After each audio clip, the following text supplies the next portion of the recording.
Good afternoon along the Pacific. Good afternoon to all of you. Today is our second introductory class. And today we're going to study the Pentateuch. Okay. Ahora, todo eso en español para que me entiendan. Eso fue una introducción a los que se sienten más seguros en inglés. Esta es la segunda clase del curso de introducción a la Biblia y hoy vamos a estudiar al Pentateuco. La palabra Pentateuco significa 5 contenedores. 5 contenedores. Penta es el número 5 y Pentateuco es 5 contenedores. No es que sean cajas, sino que los libros antiguamente que se escribían a mano en pergamino, etcétera, etcétera, todos esos libros se envolvían en piel. Entonces, pues eran unos bultos envueltos en piel. Entonces, los 5 bultos, eso es lo que quiere decir. ¿Okay? Por mucho tiempo, siglos, se pensó que los 5 libros del Pentateuco, que son los 5 primeros en la Biblia, que los 5 libros del Pentateuco fueron escritos por Moisés. Hoy sabemos que ciertamente no es así. Ustedes recuerdan que lo que es la Biblia son 2 grandes colecciones de colecciones. La primera es la Biblia hebrea, que muchos cristianos siempre han llamado el Antiguo Testamento, y la segunda el Nuevo Testamento. Y la palabra testamento no quiere decir que alguien va a morirse y está dejando sus libros a otro, sino que Pentateuco, testamento lo que quiere decir es alianza. Luego la colección de libros de la Antigua Alianza, la colección de libros de la Nueva Alianza. Eso es lo que quiere decir. Los 5 primeros son estos Pentateuco y se pensó, como dije hace mucho tiempo, o por mucho tiempo, que eran escritos por Moisés. No es que Moisés no tuviera nada que ver con ellos, como vamos a ver, pero a la misma vez hoy se sabe de que realmente fueron escritos por un periodo muy largo, a lo largo de un gran periodo, muchos siglos, y por varios autores y por varias comunidades, etc. Hoy se cree que los libros que hoy tenemos en el Pentateuco llegaron a su redacción final durante el periodo después del exilio en Babilonia. Luego veremos que el imperio babilónico conquistó lo que hoy es Israel y lo que era Israel. Conquistó a Israel, a los 2 reinos de Israel, Israel y Judá, y exilió, por lo menos a los líderes, los exilió todos a Babilonia. Ese exilio duró aproximadamente 70 años. Y cuando regresan los exiliados de nuevo a Jerusalén y a todo el área de Judá, etc., es que en el periodo que sigue al exilio es que empieza a ya juntarse toda una serie de escritos, tradiciones, etcétera, y se convierten en los 5 libros del Pentateuco. Antes del exilio ya existían un montón de relatos, tradiciones, le llaman algunos especialistas, pero realmente son relatos. Algunos relatos eran orales, luego la gente los contaba, los repetía, y otros eran relatos escritos. Entonces, existían esos 2 tipos de relatos, pero que repetían básicamente unas tradiciones que habían recibido ellos desde tiempo inmemorial. Y lo juntaron después de 538, porque el exilio en Babilonia empieza alrededor del año 598, no se sabe exactamente, pero es alrededor del año 598 antes de Cristo, y termina 70 años después, alrededor del año 538 antes de Cristo. Fueron juntadas después de que regresaron en el 538, pero ya esos relatos existían desde antes. Las dos primeras tradiciones o relatos, luego relatos orales o escritos, que se detectaron los especialistas en Biblia, los detectaron por el modo como usaban las palabras para referirse a Dios. Una manera era referirse a Dios como Yahvé, que es el nombre hebreo, el nombre sagrado de Dios en hebreo, etcétera, que significa algo así como yo soy el que es, yo soy el que soy. Yo soy el que siempre ha sido. Pero no hay una traducción exacta al castellano.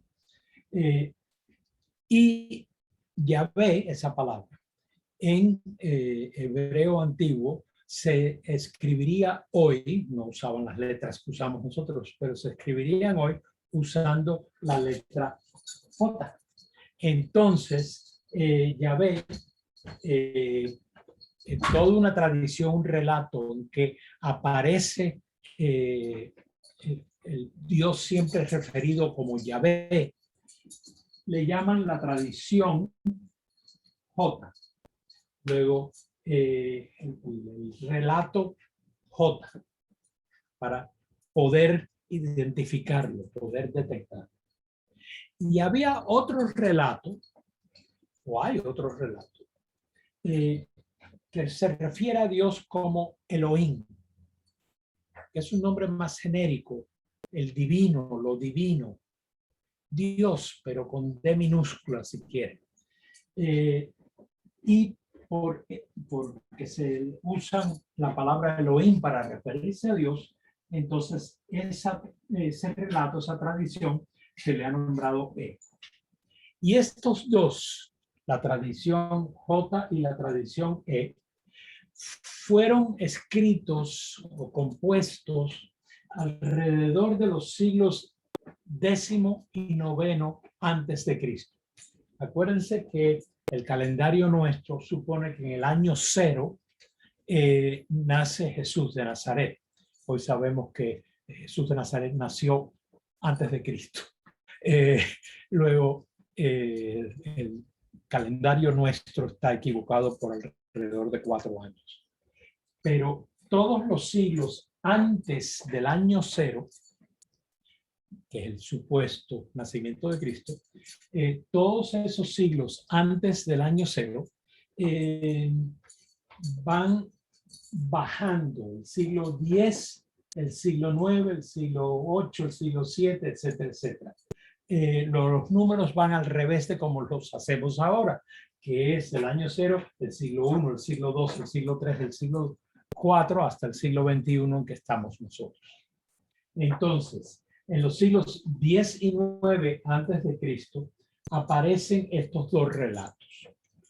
Así muy genéricamente hablando, J aparece en la parte sur, en lo que es Judá, y E aparece en la parte norte, en lo que fue el reino norte que se llamó Israel también.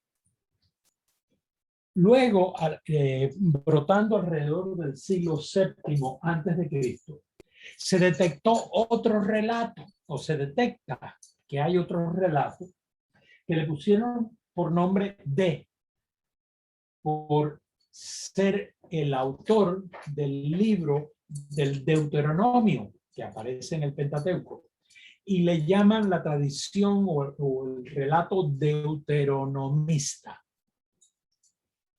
El autor del libro del Deuteronomio parece que también fue el autor del libro de Josué, del libro de Jueces, de los libros de Samuel y de los libros de Reyes. Acuérdense que cuando estamos hablando de textos tan antiguos, siempre hay que decir parece, porque nadie estaba allí escribiendo un informe periodístico. El énfasis de la tradición es enfatizar la ley de la alianza y pedir el cumplimiento de la ley de la alianza. Y desarrolla algunas otras leyes para ayudar a cumplir la ley de la alianza, ley con L mayúscula. ¿Okay?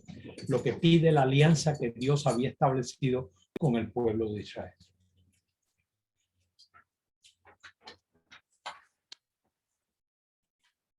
Y hay un cuarto relato que viene también antes del exilio, pero que parece que fue la mano que guió todo esto. Estos diferentes relatos que se juntan y se convierten en los 5 libros del Deuteronomio. Estos relatos que existían por separado y que ahora forman libros, ¿quién los puso juntos? Pues parece que fue alguna comunidad sacerdotal, un grupo de sacerdotes, no en una sentada, sino a lo largo de décadas, que fue la mano que juntó todo, este relato, y que le llaman P, sacerdotal, porque priestly en inglés significa sacerdotal. Luego, los sacerdotes del pueblo judío, o algunos de ellos, fueron los que después del exilio, acuérdense que estos libros llegan a ser libros, antes eran relatos, cada uno por su cuenta, y después del exilio juntan, algunos sacerdotes juntan, siguiendo lo que ellos creían que debería ser el relato, juntan todos estas tradiciones orales y algunas escritas en los 5 libros que tenemos del Pentateuco. Y en la Biblia hebrea, yo creo que no se pueden encontrar libros más importantes que estos 5. Ni los de los profetas, ni libros de sabiduría. Estos 5 son realmente la ley, son realmente el cimiento en que se funda todo el cumplimiento y la vivencia y la experiencia del pueblo de Israel como pueblo elegido de Dios para tener una alianza con Dios. Los 5 libros de esta colección los tienen aquí. Génesis, Éxodo, Levítico, Números y Deuteronomio. Y en ese orden. El libro del Génesis relata el origen de la humanidad y de todo lo creado. Pero nadie estaba presente allí. Luego, Dios estaba en el cielo y Dios estaba solito y entonces dijo, hagamos al ser humano a nuestra imagen y semejanza. Qué bueno, pero no había nadie ahí. Si no había ser humano, no había nadie ahí copiando nada de esto.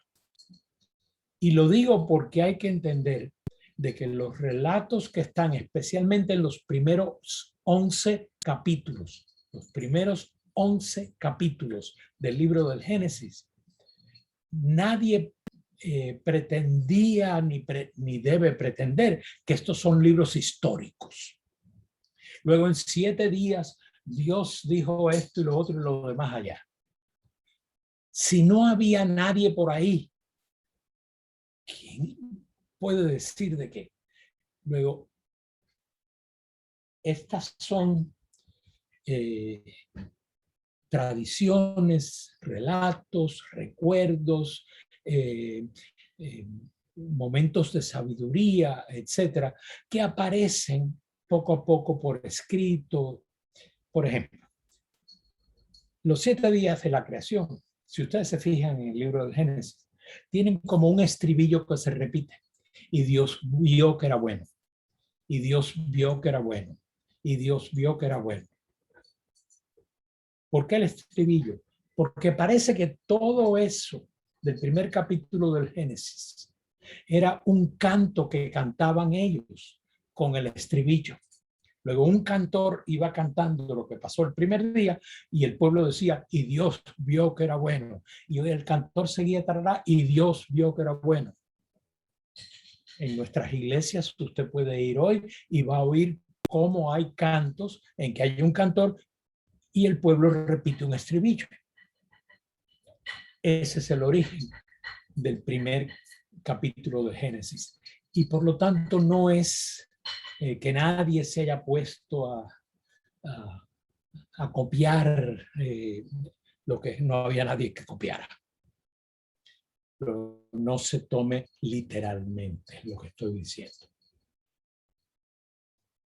Luego Génesis nos cuenta el origen de la humanidad, pero un origen que es muy interesante pensar lo que están diciendo. Al ser humano lo crean como imagen de Dios, a imagen y semejanza de Dios. Luego, ¿qué significa ser humano?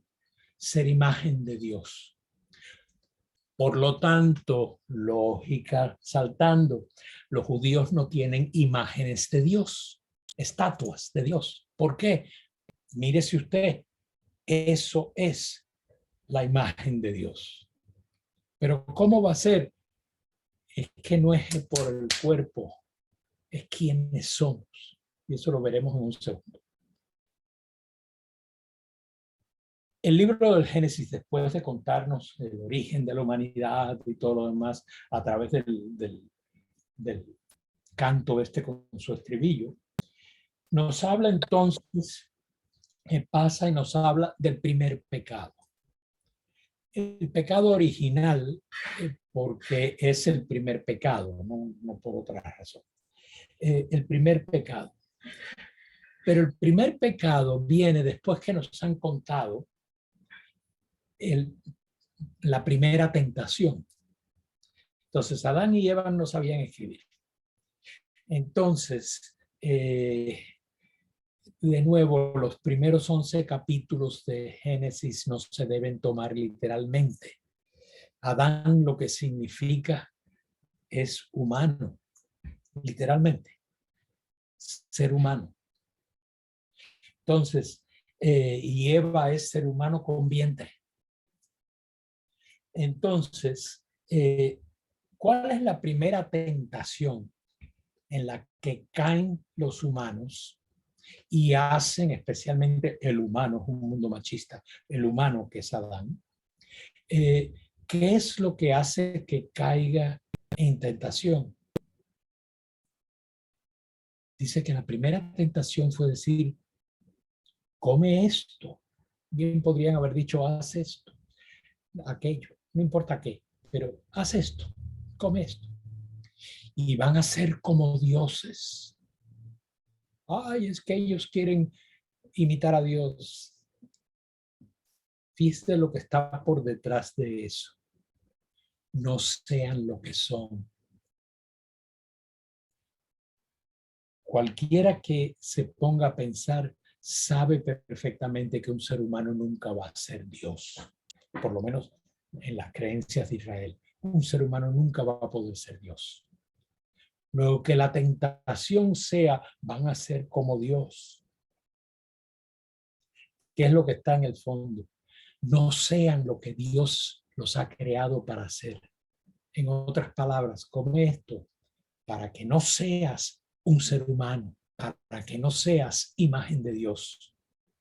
Para ser humano, para ser imagen de Dios, es para lo que nos han creado. Luego, la primera tentación, ¿qué es lo que nos pone delante como Ay, mira qué tentaciones. No importa que fuera, así que fue una fruta. Lo que hubiera sido, lo que estaba por debajo y por detrás es no sean lo que Dios quiere que sean. Apriétense el botón del recuerdo aquí arriba, porque eso va a volver a ser. Los primeros 11 capítulos, entonces, del Génesis nos cuentan el origen de la humanidad y de todo lo creado, el primer pecado, la primera tentación. Nos hablan de Noé y del diluvio universal, porque Dios quiere limpiar esto, porque el mundo se hizo un desastre.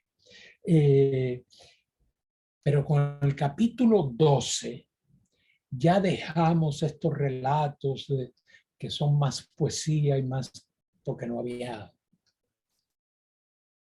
se trataba de estar tomando récords ni nada de eso. Comienza con el capítulo 12, ya algo más histórico. Hay un señor en la tierra que hoy es parte de Irak, un señor que se llamaba Abraham, y Dios lo llama, porque parece que Abraham realmente era como Dios quería que fuéramos.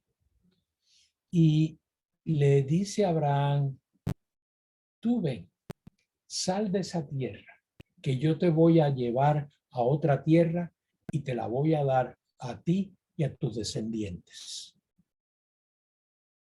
Y sale Abraham, cree a Dios. La fe de Abraham se convierte en un modelo de fe. Y el libro del Génesis, después del capítulo 12 y del llamado de Abraham, etcétera, sigue y nos va contando el origen del pueblo que desciende de Abraham, con las historias de Isaac, Jacob, José, etcétera, y cómo llegan ellos a entrar en Egipto. Y en Egipto entonces empiezan a pasar necesidades. Aunque hay algunos que como que funcionan, pero el problema es que en Egipto encontraban muy difícil poder seguir las tradiciones y la alianza de Dios con Abraham. Y viene entonces el segundo libro, que nos cuenta en un conjunto de varias tradiciones orales y escritas recopiladas por P después del exilio, nos cuenta la liberación y la salida del pueblo de Egipto. Nos habla de Moisés, ahí es donde aparece Moisés, y nos habla de la alianza de Dios con el pueblo de Israel en el monte Sinaí, y el papel preponderante e indispensable que jugó Moisés como el gran líder, el gran profeta, el gran hombre de fe. ¿Okay? Nunca tanto como Abraham, que era el padre de todos, pero ciertamente Moisés tuvo un papel que es imposible compararlo con ningún otro de los profetas de Israel. Después del libro del Éxodo viene el libro que se llama Levítico. Y se llama Levítico, y si usted se pone a leerlo, eso es uno de los libros menos interesantes, me parece a mí. Es un manual de liturgia, un manual de adoración, de los servicios de adoración y sacrificios y oraciones, etc. Un manual litúrgico para los sacerdotes. Y los sacerdotes de Israel son descendientes de Leví, y de ahí el nombre Levítico. Luego es toda una serie de, un manual de ritos y de liturgias, etc. Después está el libro de Números, otro que uno se pone a ver y con gloriosas excepciones uno dice, el nombre Números se refiere a que hay dos censos de población, dos censos a los que se refiere el libro de los números. El libro, lo que es más, empieza relatando el primero de esos dos censos. El libro también es conocido, especialmente en hebreo, es conocido como el libro en lo desolado. En lo desolado, ese sería su nombre. Por las tradiciones que incluye de cómo el pueblo fue con Moisés caminando por el desierto con destino a la tierra que Dios le había prometido a Abraham y sus descendientes. Entonces, no es tan aburridillo el libro como el libro de Levítico, pero sí es un libro que va contando, después que salieron de Egipto, en el Éxodo, y que Dios llama a Moisés y el pueblo entero va a Sinaí y hace su alianza con Dios, etc. Y Dios hace su alianza con ellos. Números continúa la historia de cómo sigue ese peregrinar hasta que llegan a la tierra prometida. El libro del Deuteronomio, la segunda ley, es lo que significa esa palabra. No es que haya habido una segunda ley revelada por Dios, etcétera, como con Moisés en el Éxodo, sino que esto es un hombre, el autor o los autores prudentes y muy incisivos se dan cuenta de que hay que nombrar toda una serie de recomendaciones muy enfáticamente para que el pueblo pueda cumplir la ley de la alianza con Dios. Entonces, pues, son discursos y explicaciones que dicen ser de Moisés, pero probablemente no, porque incluso incluyen el final, la muerte de Moisés. Si lo hubiera escrito Moisés, cómo él va a relatar cómo se murió. Entonces, son discursos y explicaciones que dicen ser de Moisés, pero probablemente no lo sean, ¿no? Sobre la alianza y el cumplimiento de la ley de la alianza, y sobre el cumplimiento de la voluntad de Dios expresada en esas regulaciones que querían ayudar al cumplimiento de la ley. Segunda ley para el cumplimiento de la primera ley. Muestra este libro también la última voluntad o el testamento de Moisés, su muerte, antes de que el pueblo entre en la tierra prometida. Entonces, me parece a mí muy importante que uno se dé cuenta de que estos primeros 5 libros son una colección muy especial, muy importante para el pueblo de Israel y para la religión judía hasta el día de hoy. Y para el cristianismo también son muy importantes, porque aunque no se puedan tomar la mayoría de estos relatos históricos y literalmente así, tal cual, sin embargo, las intuiciones de sabiduría que están por detrás, que provocaron estos relatos y que luego provocaron que un grupo de sacerdotes juntara todo esto en estos 5 libros. Estos relatos deberíamos de nosotros los cristianos tomarlos con mucho respeto y mucha admiración por la sabiduría que implican, y porque a fin de cuentas no existiría un Jesús de Nazaret a quien llamamos el Mesías, si no fuera porque él también fue parte de esta tradición larguísima histórica que viene de Abraham. Yo creo que es muy importante que uno se dé cuenta que cuando llega Jesús, él empieza a reinterpretar mucho de lo que hay en el Pentateuco, en los primeros 5 libros. Y por lo tanto uno tiene que estar consciente de que las intuiciones del Pentateuco son más importantes que tomarlo literalmente. Dios nos hizo para hacer su imagen. Por eso no hay estatuas.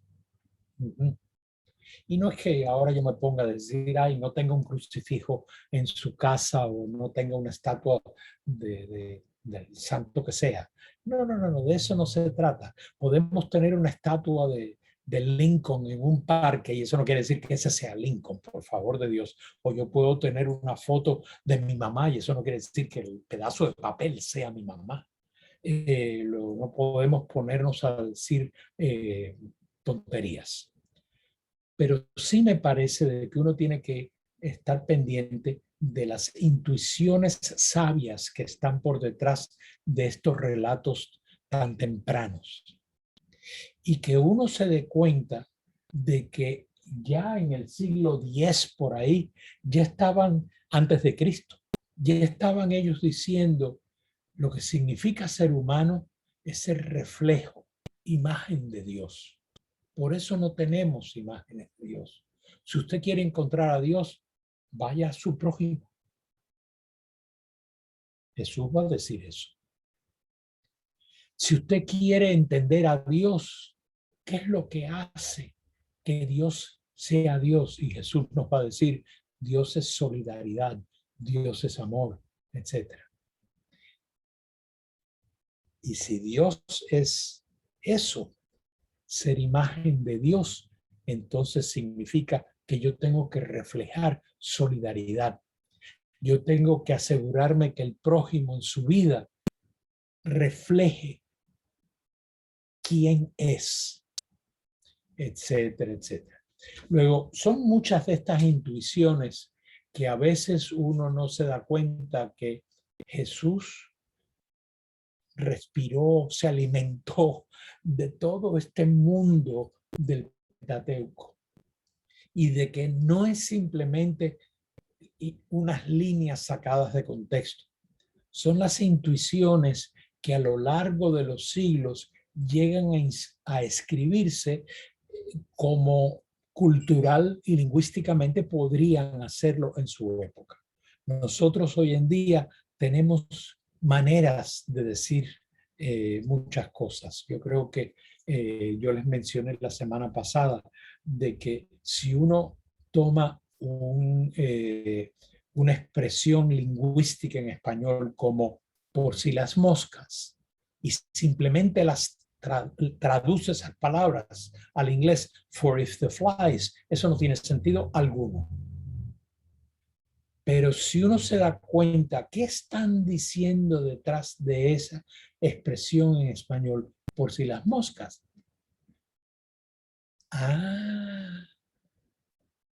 Y yo les dije la semana pasada, ese llegar a,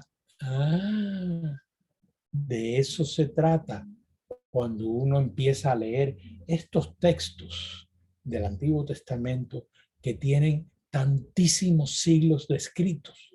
Si el Nuevo Testamento ya tiene 2000 años, imagínense ustedes los textos que ya llevaban siglos escritos cuando llega Jesús de Nazaret. Luego, uno tiene que estar consciente de que no puede violar la intención de los autores. Uno no puede despachar y sin ninguna preocupación los contextos culturales y lingüísticos e históricos de los autores. Porque un texto fuera de contexto va a ser mal interpretado, ciertamente. Entonces, me parece a mí de que estos primeros 5 libros son sumamente importantes para Israel. no meramente por lo histórico, aunque es muy importante que haya existido Abraham, que haya existido Moisés, que haya existido el pueblo de Israel desde la antigüedad, ciertamente. Pero estos libros no solamente se limitan a decirnos existió un fulano que se llamaba Abraham, sino que nos quieren hablar de la respuesta de Abraham como modelo para nuestra respuesta también cuando Dios nos llama. A Moisés, que supo arriesgarse para poder liberar a su pueblo, etcétera, etcétera. Estos primeros 5 libros son libros de una profundidad tremenda, que es imposible que en unos pocos minutos esta tarde yo pueda decir todo, pero si se ponen a pensar en los poquitos que ya yo acabo de referirme, qué significa ser humano, creado imagen de Dios, etcétera, etcétera. La primera tentación, no sean aquello para lo que Dios los creó. Soñar que uno puede ser lo que es imposible que sea. Todas esas intuiciones de sabiduría son lo que deberíamos nosotros sacar de nuestra lectura y nuestra reflexión sobre los 5 libros del Pentateuco. ¿Okay? Entonces, la semana que viene yo voy a ver los 3 de los libros que yo acabo de mencionar, o 2, Jueces y Josué, y otros libros históricos, además de Judith y Esther, etc. La semana que le sigue, la 4ª semana, van a ser los profetas, y la 5ª semana los libros de la tradición de la sabiduría. Y ya con la semana 6ª empezamos con el Nuevo Testamento. Entonces, es simplemente imposible en 10 semanas, 10 horas, decir todo lo que habría que decir. Luego, si pueden, búsquense buenas introducciones. Yo les sugería como muy buena traducción al español de la Biblia latinoamericana. Existe una magnífica introducción al estudio de la Biblia, pero que ya es más a nivel universitario, que es el comentario bíblico de San Jerónimo. Se llama así, el Jerome Biblical Commentary, que tiene unas 2 ediciones por lo menos, pero estoy hablando de la 2ª edición. Si lo pueden leer en inglés sería mejor, si no, pues hay traducción al castellano.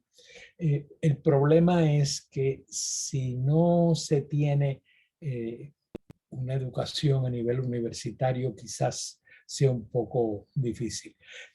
Pero de alguna pregunta, pues para eso me tienen aquí. Y con mucho gusto yo les respondo sus preguntas. Si tienen, pueden mandarlas por el chat del Zoom, y si no, pues pueden mandarlas a mi apellido, Espin, E-S-P-I-N, como espina, pero le quitan la A al final, espin, @San Diego, toda una sola palabra, San Diego.edu, que son las 3 primeras letras de la palabra educación. Entonces me mandan ahí si tienen alguna pregunta, y si no la pueden preguntar por el chat del Zoom. ¿Okay? Entonces yo no veo ninguna pregunta en el chat.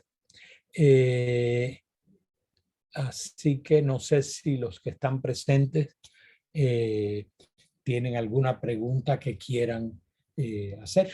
Así que ustedes dirán.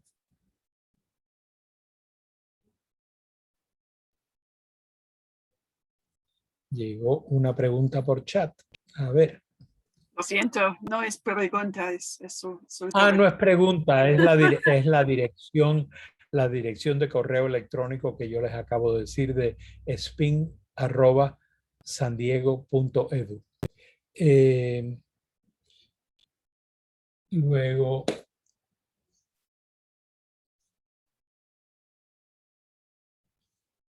Pues parece que todo estuvo claro, aunque no hay profesor, por bueno que sea, que no requiera explicar algo, porque nadie puede decirlo todo con toda claridad. Así que a mí no me da ningún problema si dicen yo no entendí.